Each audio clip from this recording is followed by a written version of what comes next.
Boker Tov, il est 8h, heure de Jérusalem, 7h, heure de Paris. C'est l'heure du premier journal d'information ce matin sur Studio Kalita, relayé sur les ondes de Radio J à Paris. Les appareils de l'armée de l'air israélienne ont bombardé durant la nuit des positions du Hamas dans la bande de Gaza en riposte de tir de 4 roquettes hier à partir de Gaza vers le territoire israélien. 3 des 4 roquettes ont été interceptées par d'hommes de fer, mais l'alerte rouge a provoqué un vent de panique dans la localité de Sderot où des centaines de jeunes du mouvement Bnei Akiva célébraient hier soir leur Shabbat annuel. Les jeunes étaient dans l'une des salles de fête de la ville et ils n'ont pas pu trouver d'abri avant les fameuses 15 secondes fatidiques qui séparent le déclenchement de l'alerte de l'impact d'un obus, donc dans Sderot et dans ses environs. Et de facto, les célébrations ont dû être arrêtées. Ces jeunes qui d'ordinaire n'ont déjà pas une vie facile se sont vus privés donc de leur plaisir d'être ensemble hier soir. Le porte-parole de Tzahal a déclaré durant la nuit que les cibles frappées par l'armée de l'air étaient une base de militaires du Hamas et une position des commandos marins de l'organisation terroriste. La situation politique, si aucun changement dramatique ne devait intervenir dans les 3 prochains jours, la 22e Knesset sera dissoute automatiquement mercredi soir à minuit et les prochaines élections législatives se tiendront vraisemblablement le 3 mars 2020. Pour que tout cela soit officialisé, il est nécessaire d'entamer une procédure législative visant donc à fixer le 3 mars comme date des élections à la 23e Knesset. Concrètement, le projet de loi à ce sujet devrait être voté en première lecture dès demain par la Knesset et en seconde et troisième lecture mercredi. Hier, le Premier ministre a proposé de procéder à des élections pour le poste de Premier ministre au suffrage universel direct. Je veux que ce soit le peuple qui décide de son leader, a déclaré M. Netanyahou, qui a également affirmé qu'il n'était pas encore trop tard pour tenter de former un gouvernement d'union nationale. Au sein de Bleu Blanc, on a repoussé catégoriquement cette proposition.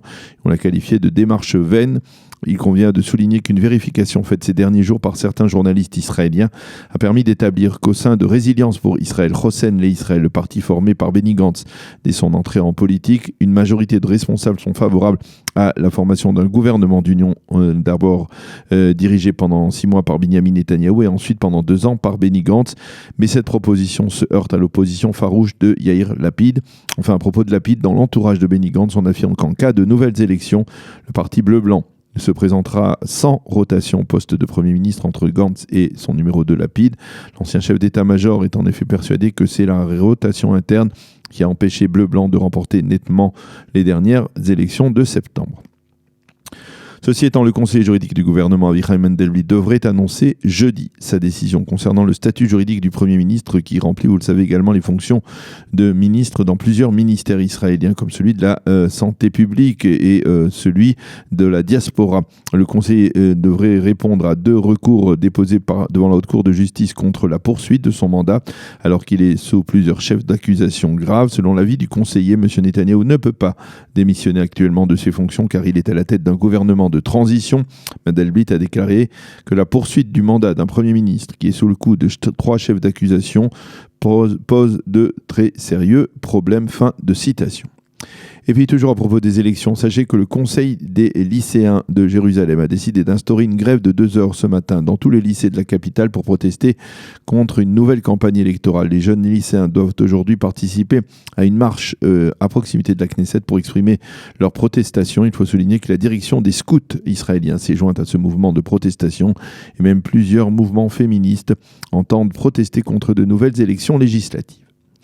Le président Donald Trump a été la nuit dernière l'invité d'honneur de la convention de l'organisation des communautés israélo-américaines qui se tient actuellement en Floride.